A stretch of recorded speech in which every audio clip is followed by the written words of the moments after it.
This isn't Ebola. These are the consequences of your betrayal. In my experience, welcome home banners are just prelude to disaster.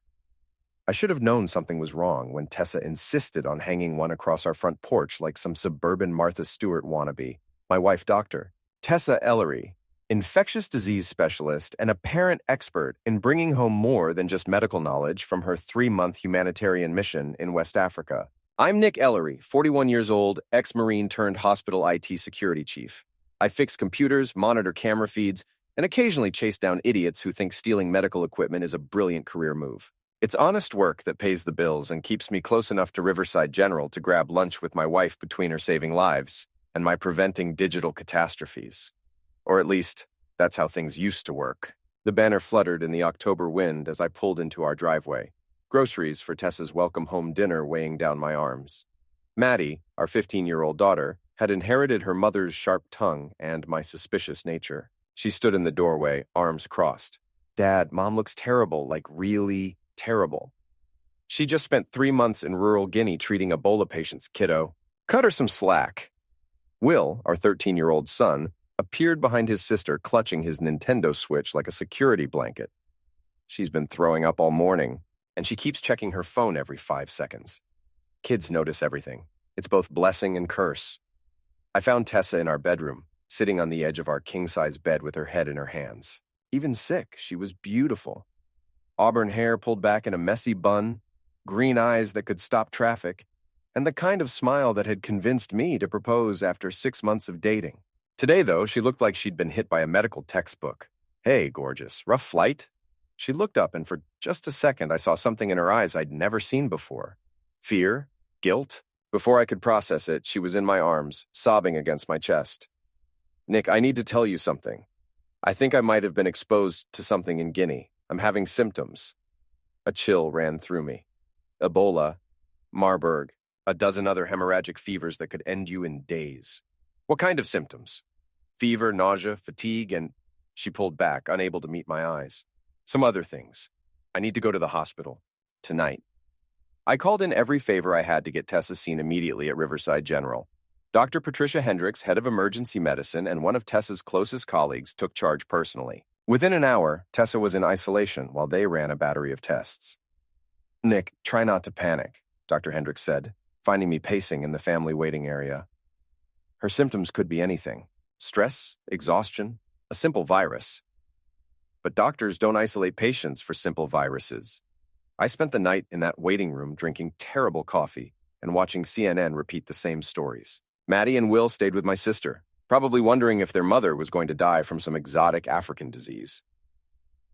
At 6 a.m., Dr. Hendricks found me again. Her expression was unreadable.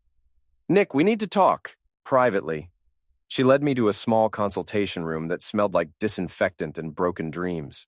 The kind of room where doctors deliver life-changing news. The good news is Tessa doesn't have Ebola or any hemorrhagic fever. The bad news is more complicated.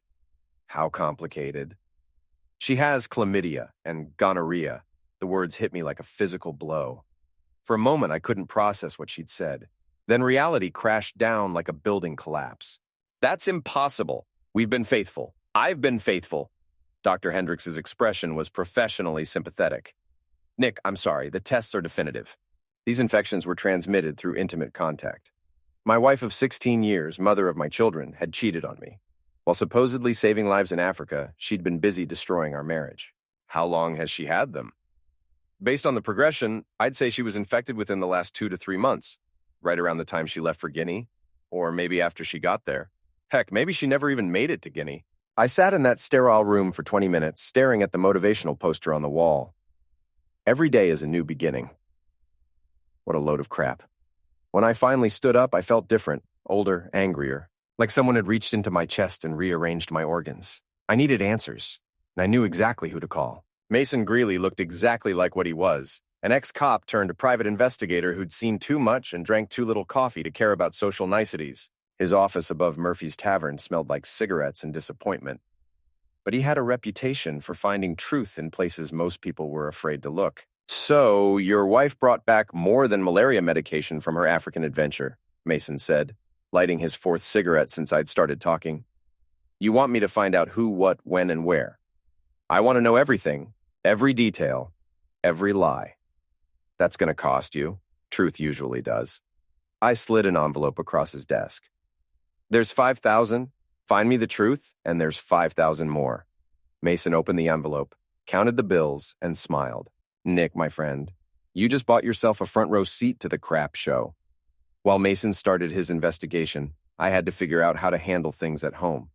Tessa was being treated with antibiotics and would be released in a few days. The kids thought she had some exotic but treatable African virus. I let them keep thinking that.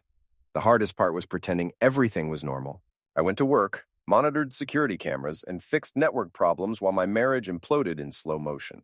My colleagues at the hospital treated me with the careful sympathy reserved for family members of patients, not knowing I was actually the victim of a completely different kind of infection. 3 days later, Mason called. Nick, you need to come to my office, and you might want to bring a bottle of something strong.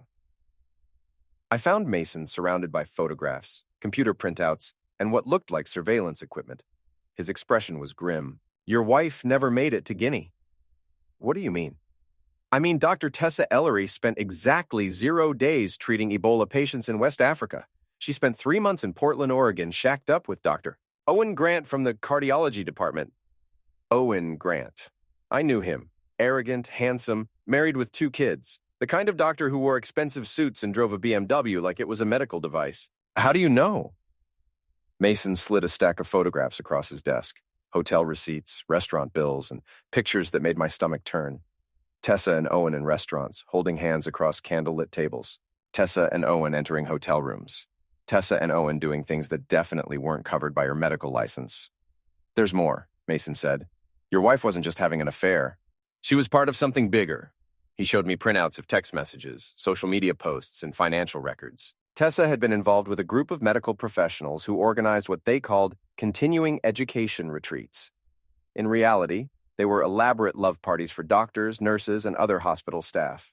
The whole thing was organized by Dr. Alexis Voss from psychiatry.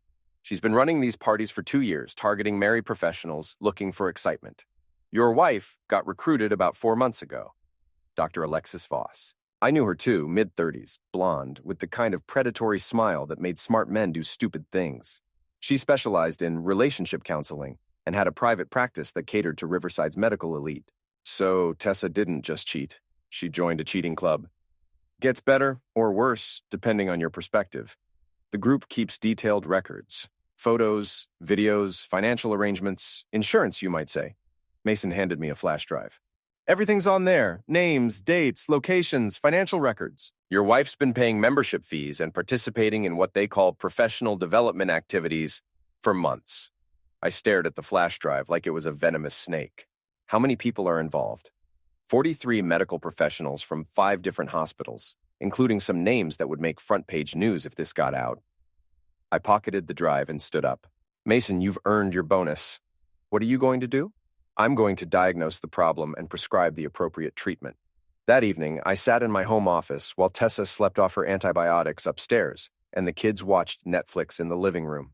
I opened the flash drive and started reading. What I found made my skin crawl. Tessa hadn't just cheated, she'd been documenting it. Photos of hotel rooms, screenshots of text conversations with other participants, financial records showing she'd spent over $8,000 of our money on her continuing education. But the worst part was reading her messages to Owen and the others. She wrote about me like I was some boring obstacle to her so-called freedom. Nick's so predictable, she'd written. Military guys are all the same. No imagination. No imagination. We'd see about that. I spent the next 2 hours creating a comprehensive dossier. Names, faces, positions at various hospitals, financial records, and enough photographic evidence to destroy careers and marriages across the entire medical community. Then I started making phone calls. Julia Grant answered her phone on the 3rd ring. I'd met Owen's wife at hospital social events. Quiet, intelligent, the kind of woman who noticed everything but said little. Perfect for what I had in mind. Julia, this is Nick Ellery, Tessa's husband. I need to talk to you about something important, something about our spouses. Silence. Then, I was wondering when you'd call. We met at Riverside Park the next morning. Julia brought coffee and a manila folder thick enough to choke a horse. She looked tired but determined, like someone who'd been preparing for war. How long have you known? I asked. 6 months. Owen got sloppy with his phone passwords. She opened her folder and showed me printouts that made Mason's investigation look amateur. I've been documenting everything. Julia had bank statements showing Owen's payments to Dr. Voss's consulting firm, hotel receipts, credit card statements, and photographs that would have made a divorce lawyer weep with joy. Why didn't you confront him? Because I wanted to understand the scope of the problem first, and because I was hoping it would burn itself out. She sipped her coffee and stared across the park. I was wrong. We spent 2 hours comparing notes and building a comprehensive picture of what our spouses had been doing. The continuing education retreats were elaborate affairs held at expensive resorts. Participants paid membership fees, attended workshops on relationship enhancement, and engaged in what the organizers called professional networking. It's not just about closeness, Julia explained. It's about power. These people get off on the secrecy, the risk, the feeling that they're part of something exclusive. How many people know about this? More than you'd think. Hospital gossip travels fast, especially when it involves doctors behaving badly. Half the nursing staff knows something's going on. That gave me an idea. Julia, how would you feel about making this public? You mean exposing them? I mean destroying them. Professionally, socially, financially, making sure everyone knows exactly what kind of people they really are. Julia smiled for the first time since I'd known her. Nick, I think we're going to be great friends. Over the next week, we put together a plan that would have impressed military strategists. Julia handled the financial investigation, tracking money trails and documenting expenses. I used my hospital access to gather intelligence on the participants' professional activities and potential ethics violations. Meanwhile, Tessa came home and tried to pretend nothing had changed. She told the kids elaborate stories about her time in Africa, complete with fake photos she'd downloaded from medical charity websites. She cooked my favorite meals, bought me expensive gifts, and tried to initiate intimacy like we were still a happy couple. I played along. I smiled, said thank you, and acted like the devoted husband she'd betrayed. But inside, I was planning her destruction with the methodical precision I'd learned in the Marines. The breakthrough came when Julia discovered that Dr. Voss had been blackmailing some of the participants. The insurance photos and videos weren't just for fun. They were leverage. Voss had been extorting money from married participants who wanted to leave the group or threatened to expose the operation. She's been draining them financially, Julia said, showing me financial records during one of our coffee meetings. Some people have paid her over $50,000 to keep quiet, including Tessa? Especially Tessa. Your wife has been paying Voss $2,000 a month for the last 4 months. $8,000 of our money, gone. Money we'd been saving for the kids' college funds, for our retirement, for the life we'd been building together for 16 years. That night, I made a decision. It was time to start the war. I began with the hospital administration. A doctor, Richard Hartwell, chief of staff, was a by-the-book administrator who took ethics violations seriously. I requested a private meeting and presented him with a carefully edited version of my evidence. Dr. Hartwell, I've discovered what I believe to be a serious breach of professional ethics involving multiple staff members. I showed him financial records, photographs, and documentation of the continuing education scam. I was careful to frame it as a concerned employee reporting potential misconduct, not a betrayed husband seeking revenge. Dr. Hartwell's face went through several color changes as he reviewed the evidence. Mr. Ellery, this is extremely serious. If these allegations are accurate, we're looking at potential licensing violations, ethics breaches, and possible criminal activity. I thought you should know before it becomes public knowledge. Public knowledge? Doctor, this involves over 40 medical professionals from multiple hospitals. The story is going to come out eventually. The question is whether Riverside General gets ahead of it or gets buried by it. Within 24 hours, the hospital had launched an internal investigation. Within 48 hours, word had leaked to the nursing staff, the administrative assistants, and the maintenance crews. Hospital gossip networks make the CIA look like amateur hour. By Friday, everyone at Riverside General knew that some of their doctors had been caught in a love scandal. They didn't know all the details yet, but they knew enough to start whispering in break rooms and elevator rides. Tessa came home that evening looking shell-shocked. Nick, there are rumors going around the hospital. Crazy rumors about some kind of investigation. What kind of rumors? Something about doctors being involved in inappropriate activities. Professional misconduct. The administration isn't saying much, but people are talking. I looked up from my newspaper with practiced innocence. Sounds like typical hospital drama. You know how people gossip. But what if it affects me? What if people think I'm involved somehow? Honey, you've been in Africa for 3 months treating Ebola patients. How could you possibly be involved in hospital gossip? She stared at me for a long moment, and I saw recognition flickering in her eyes. She was starting to realize that her carefully constructed lies were about to collapse. Nick, we need to talk. About what? About us? About our marriage? About some things I need to tell you? I folded my newspaper and gave her my full attention. I'm listening. But before she could speak, my phone buzzed with a text from Julia. Owen's been suspended pending investigation. It's starting... I smiled at my wife. Sorry, honey, what were you saying? The Riverside General Hospital annual gala was scheduled for the following Saturday. 500 of the city's medical elite gathering at the Riverside Convention Center to celebrate another year of healing, innovation, and professional excellence. Under normal circumstances, Tessa and I would have attended together, smiled for photos, and made small talk about medical advances and hospital politics. These weren't normal circumstances. I don't think we should go, Tessa said, pacing around our bedroom while I adjusted my tie. With all the rumors and the investigation, it might be better to keep a low profile. Nonsense. You're one of the hospital's most respected doctors.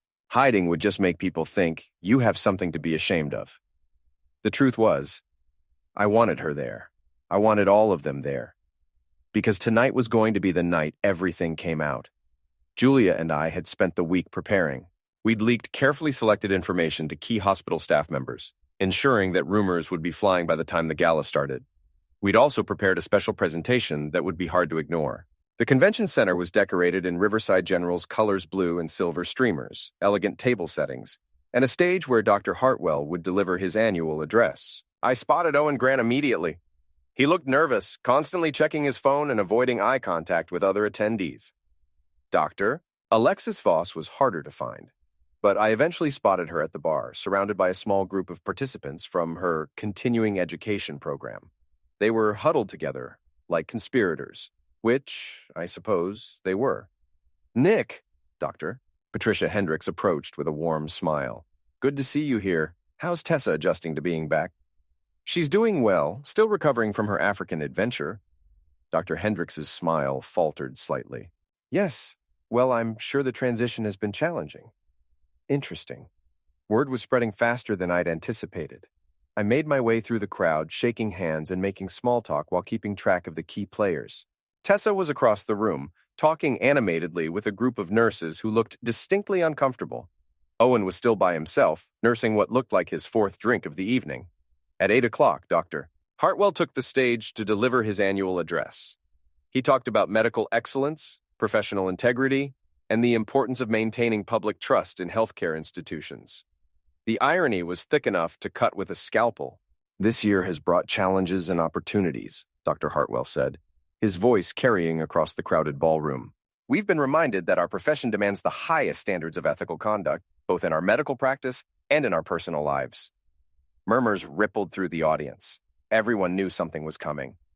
Which is why I'm announcing tonight that Riverside General will be implementing new policies regarding professional conduct and continuing education programs. We will be reviewing all external educational activities to ensure they meet our standards for professional development. The murmurs grew louder. At a table near the front, I saw Dr. Voss go pale. But Dr. Hartwell wasn't finished. We will also be conducting a comprehensive review of any staff members who may have participated in activities that compromise their professional integrity or violate our code of ethics. Now the murmurs became actual conversations. People were looking around the room, trying to identify who might be involved in whatever scandal was brewing. That's when I made my move. I stood up and walked to the microphone that had been set up for audience questions. Dr. Hartwell looked surprised, but nodded for me to proceed. Thank you, Dr. Hartwell. I'm Nick Ellery from ID Security. I have a question about the professional conduct review you mentioned. Yes, Mr. Ellery? I'm wondering if this review will include staff members who have been participating in what they call continuing education retreats that are actually elaborate love parties funded by membership fees and organized by Dr. Alexis Voss? The silence that followed was deafening. 500 people stopped breathing simultaneously. Dr. Hartwell's face went through several color changes. Mr. Ellery, this is not the appropriate forum for— Actually, doctor, I think it's the perfect forum, because I have documentation showing that over 40 staff members from multiple hospitals have been participating in these activities, including financial records, photographs, and evidence of blackmail.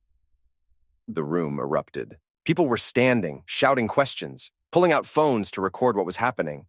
I saw Tessa across the room, her face white with shock and horror. Furthermore, I continued, my voice carrying over the chaos, I have evidence that some participants, including my own wife, Dr. Tessa Ellery, have been lying about their professional activities. Dr. Ellery claimed to be treating Ebola patients in West Africa when she was actually participating in these love parties in Portland, Oregon. That's when Owen Grant lost it. He pushed through the crowd toward the stage, his face red with rage and alcohol. You son of a witch! You have no right to— I have every right, I said, stepping down from the microphone to meet him.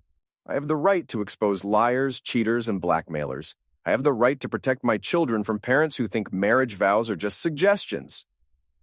Owen swung at me. I'd been expecting it. I ducked his clumsy punch and grabbed his wrist, using his momentum to spin him around and pin his arm behind his back. 16 years of marriage hadn't made me forget my military training. Ladies and gentlemen, I announced to the crowd of shocked onlookers, meet Dr. Owen Grant, cardiologist and homewrecker. He's been having an affair with my wife for the last 4 months while his own wife has been taking care of their children. I released Owen, who stumbled and nearly fell. He looked around the room at hundreds of people staring at him with disgust and fascination. This is insane, he stammered. You're insane. Tessa, tell them this is crazy. But Tessa was already gone. I saw her pushing through the crowd toward the exit, desperate to escape the humiliation. Dr. Voss tried to follow her, but Julia Grant stepped into her path. Dr. Voss, Julia said, her voice carrying clearly through the room, I believe you have something that belongs to my husband and me. About $50,000 worth of something. The crowd was eating this up. Medical professionals love drama as much as anyone else, especially when it involves colleagues they've always suspected of being corrupt. Security guards were moving toward the stage, but Dr. Hartwell waved them off. He stepped back to the microphone. Ladies and gentlemen, I think it's best if we end this evening's festivities. Thank you for your attendance, and please drive safely. As people began filing out, I found myself surrounded by hospital staff, asking questions, offering support, and sharing their own suspicions about the participants in Dr. Voss's program. Nick, Dr. Patricia Hendricks said, pulling me aside, I had no idea about any of this, about Tessa, about the affairs, about the lies. Most people didn't. That was the point. What are you going to do now? I looked around the emptying ballroom, at the shocked faces and whispered conversations that would fuel hospital gossip for months to come. Now I'm going to finish what I started. The story hit social media before I even got home from the gala. Someone had recorded my speech and Owen's meltdown, and within hours, #Riverside scandal was trending locally. By Sunday morning, the local news stations were calling it Medgate and running stories about corruption in the city's medical community. I found Tessa sitting at our kitchen table, still wearing her gala dress, staring at her phone with tears streaming down her face. Nick, please, we need to talk about this rationally. Rationally? You want to discuss rational behavior? I poured myself coffee and sat across from her. Let's start with the rational decision to lie about treating Ebola patients while you were actually screwing your colleague in Portland hotel rooms. It wasn't supposed to happen like this. It was just supposed to be a break, a chance to figure things out. Figure what out, Tessa? How to spend $8,000 of our kids' college money on membership fees for a love club? She looked genuinely shocked. How do you know about the money? I know about everything. The payments to Alexis Voss, the blackmail, the photographs, the videos, all of it. I slid a manila folder across the table. Your boyfriend Owen has been suspended pending investigation. Dr. Voss is facing criminal charges for extortion. And you're about to lose your medical license for ethics violations.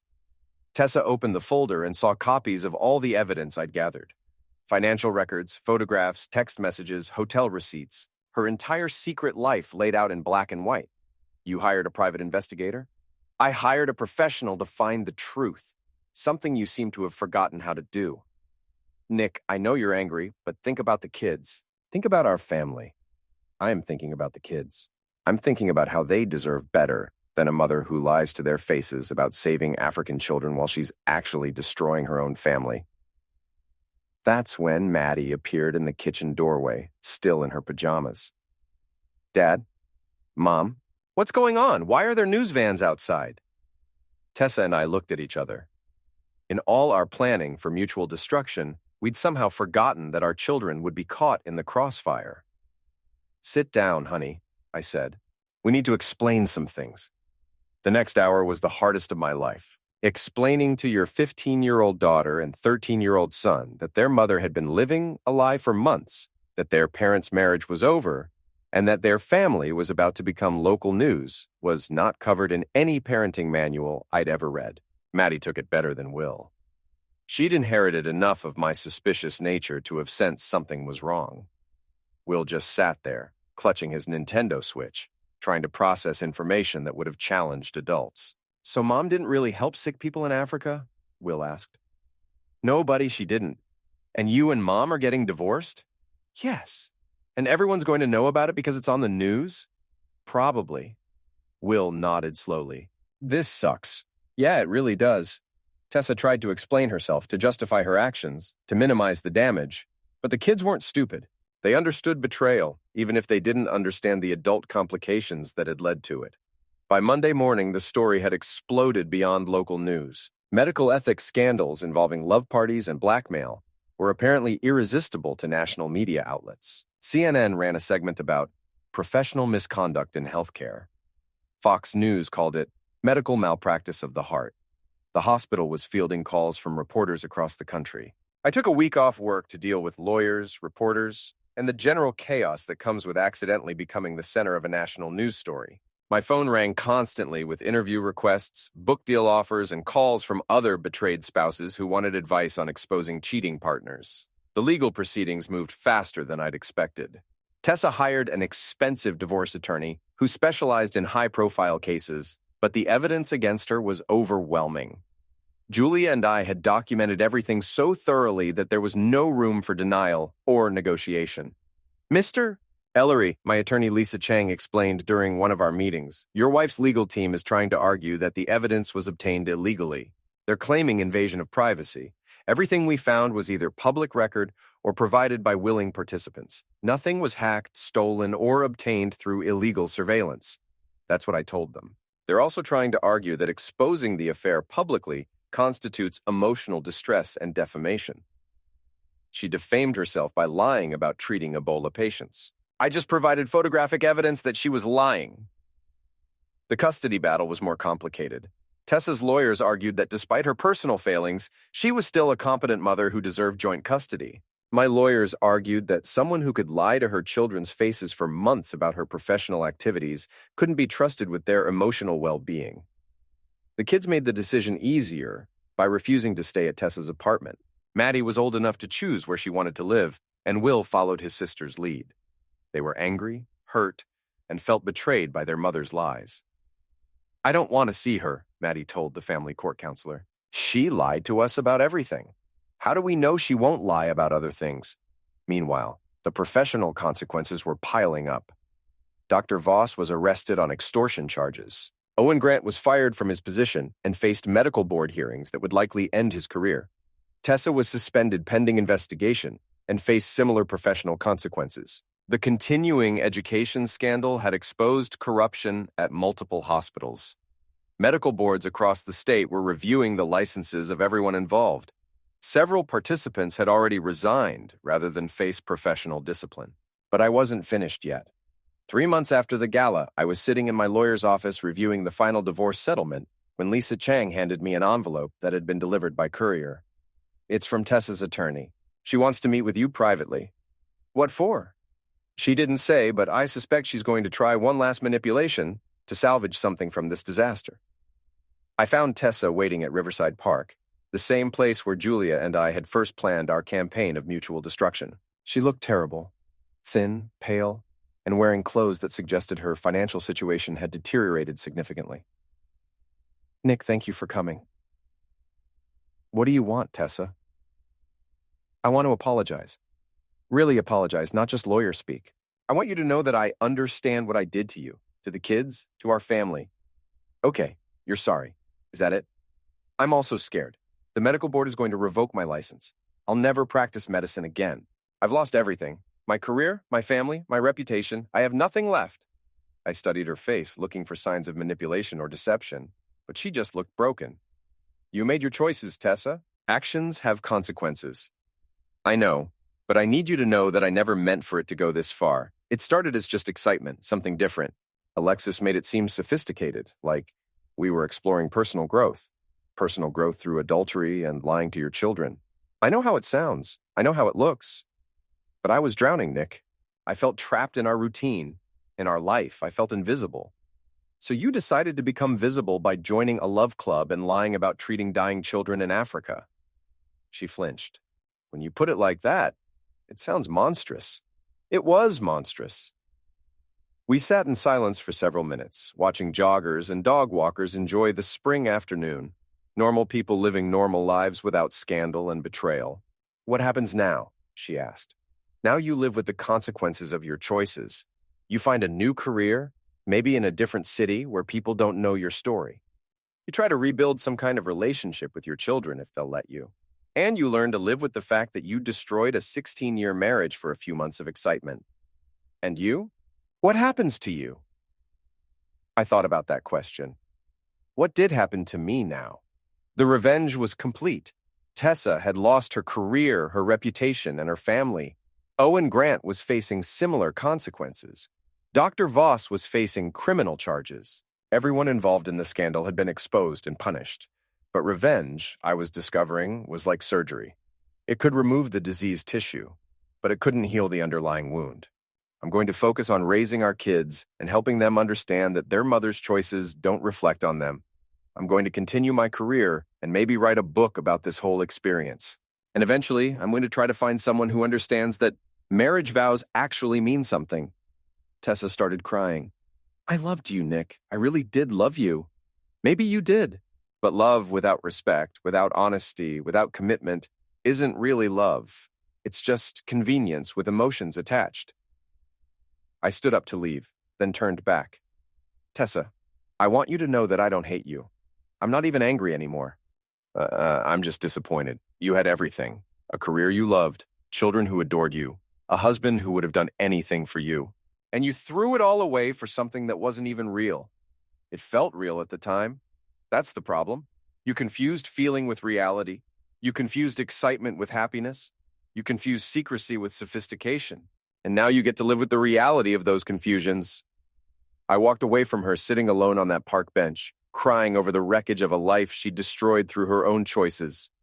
The divorce was finalized 2 weeks later. I got the house, primary custody of the kids, and most of our assets. Tessa got a small settlement and supervised visitation rights that she rarely exercised. 6 months after the gala, I was helping Maddie with her college applications when she asked the question I'd been dreading. Dad, do you think Mom will ever be normal again? I don't know, honey. I hope so. I hope she learns from this and finds a way to be happy without hurting other people. Do you think you'll ever get married again? Maybe someday, but not until I'm sure I can trust someone completely, and not until you and Will are ready for that kind of change in our family. What if we're never ready? I laughed. Then I guess I'll be a very dedicated single father. Will looked up from his video game. Dad, would you ever lie to us the way Mom did? No, buddy. I promise you that I will never lie to you about anything important. If you ask me a question, you'll get an honest answer, even if it's not the answer you want to hear. Even if the truth sucks. Especially if the truth sucks, because lies always make everything worse in the end. That evening, after the kids were in bed, I sat in my home office reviewing the final documents from the divorce proceedings. Everything was settled. The revenge was complete. Justice, such as it was, had been served. But as I looked around the house where we'd raised our children, where we'd celebrated birthdays and holidays, where we'd built what I thought was a life together, I realized that revenge was a hollow victory. I destroyed the people who had betrayed me, but I couldn't rebuild what they'd taken from me. I couldn't restore the trust, the innocence, the belief that the people you love will always choose to protect rather than destroy what you've built together. The scandal had made me locally famous. Reporters still called occasionally asking for updates on the Medgate story. I'd been invited to speak at conferences about workplace ethics and the importance of professional integrity. A publisher had offered me a book deal to tell my story in detail, but fame built on personal destruction felt empty. I'd won the war, but I'd lost something essential in the process. The ability to trust completely, to love without reservation, to believe that people are fundamentally good. Maybe that was the real cost of revenge. Not just the destruction of your enemies, but the hardening of your own heart against future vulnerability. Or maybe that was just the price of growing up, of learning that the world is more complicated and cruel than you'd wanted to believe. Either way, it was over. Tessa had moved to another state to start over. Owen Grant had lost his medical license and was working as a pharmaceutical sales representative.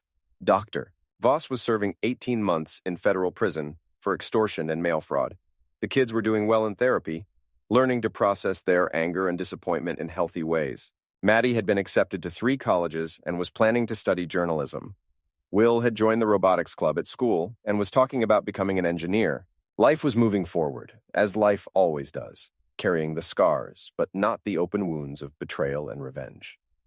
I closed the file folder containing the last of the legal documents and put it in my desk drawer. Then I walked upstairs to check on my children, the 2 people in the world who mattered more than any marriage, any career, any revenge. They were both asleep, safe in their beds, dreaming of futures that wouldn't be defined by their parents' failures.